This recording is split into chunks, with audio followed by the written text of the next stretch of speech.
Good morning, everyone. My name is Matt Smith, and today I want to talk to you about risk.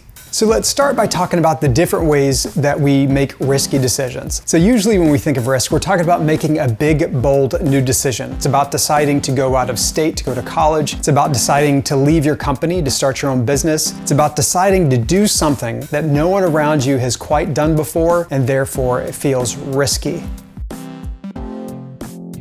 The assumption is that by staying at your job and doing what you've always done, that job will always be there for you. But just ask anyone who's worked at a place for a year, 2, 5, or 10, who all of a sudden found themselves without a job. It ends up that staying in the same place was risky all along. They just didn't know it yet. Let's talk about the business setting. What happens if you choose not to take the risk, but you stay focused on your fundamentals and do what you did last year, but do it again for another year? Well, sometimes this works out, and we'd like to tell these stories, and we'd like to talk about the tried and true companies that stayed focused and continue to do what they do best. There's also a lot of stories that we can tell of companies that followed that strategy of do what you do and do it really well, and they haven't worked out that well. We've got MTV. Is that a thing anymore? We have Kodak. How does that work? We have all kinds of businesses. It's a little embarrassing to go through the list because these are all companies that at one time made a decision to stick to the fundamentals. So you don't have to think about this very much to realize how complicated risk can be. Doing nothing is risky. Doing everything is risky. Doing something in between is risky. There's risk inherent in every decision that we make and we do not make. Risk is everywhere.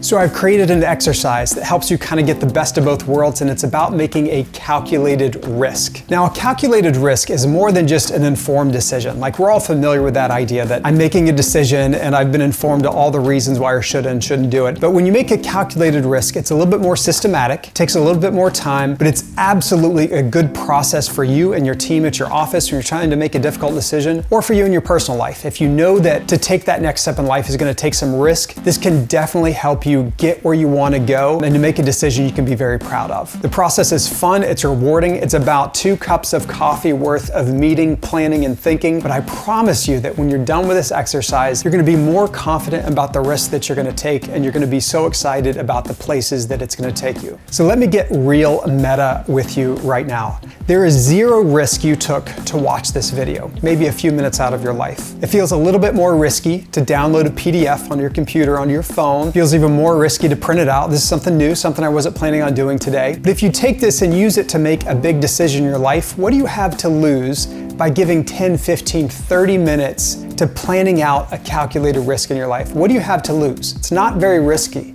So I want you to give it a shot. At work, you don't have to use the big conference table when all the key stakeholders are in place. Start small. What's a small project you can use to assess the risk, to assess the opportunity, and to make a calculated risk? On a small project, it's not that risky. So it's up to you. Are you gonna take a risk? You're gonna download it? You're gonna try this? I think you should.